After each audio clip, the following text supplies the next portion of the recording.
សួស្តីអ្នកទាំងអស់គ្នាពួកខ្ញុំបាទមកពី team Titanic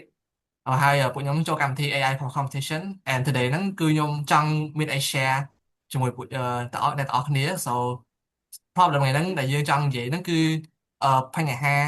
the time management របស់សិស្ស or you can say the scheduling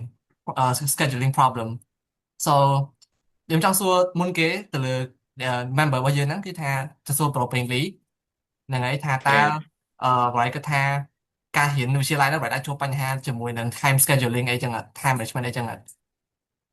ខេនៅប្រការនៅជាឡាយពីច្រើនជួបមេអី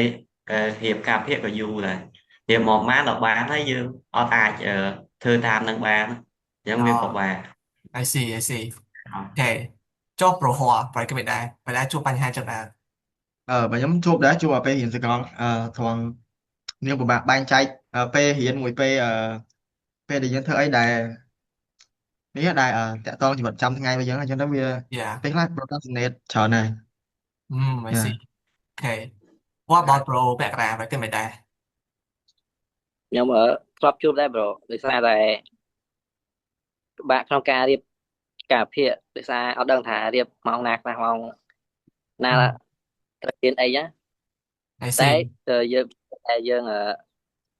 រៀបខ្លួនឯងវាយូរ Yeah យូរហើយនៅពេលដែលរៀបបានពេលខ្លះអាចធ្វើតាមបានទៀត Yeah យើងដែរហ្នឹងដូចខ្ញុំដែរខ្ញុំកាលពីច្រើនខ្ញុំចឹងដែរ Yeah អូខេ so ដោយសារតែបញ្ហាទាំងអស់ហ្នឹងឯងដែលគ្នាជួបហ្នឹងឯងបានពួកយើងហ្នឹងបានរកឃើញនៅ solution មួយចំនួន so solution របស់ពួកយើងទីមួយហ្នឹងគឺយើងចង់ធ្វើនៅ AI មួយដែលវាអាច generate នៅ schedule ដោយវា schedule ហ្នឹង based ទៅលើអឺភាពចូលចិត្តរបស់យើង personality and preferences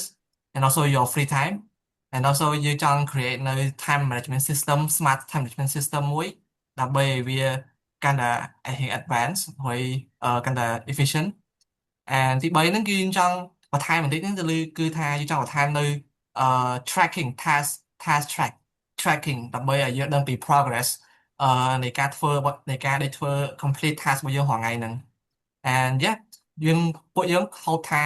solution ទាំងអស់ហ្នឹងនឹងមាន impact ទៅលើ student និងអ្នកផ្សេងៗទៀតដែលយើងអាចជួយបាន yes and that is it for for today for our project idea thank you យ៉ាបាយបាយ bye Yeah bye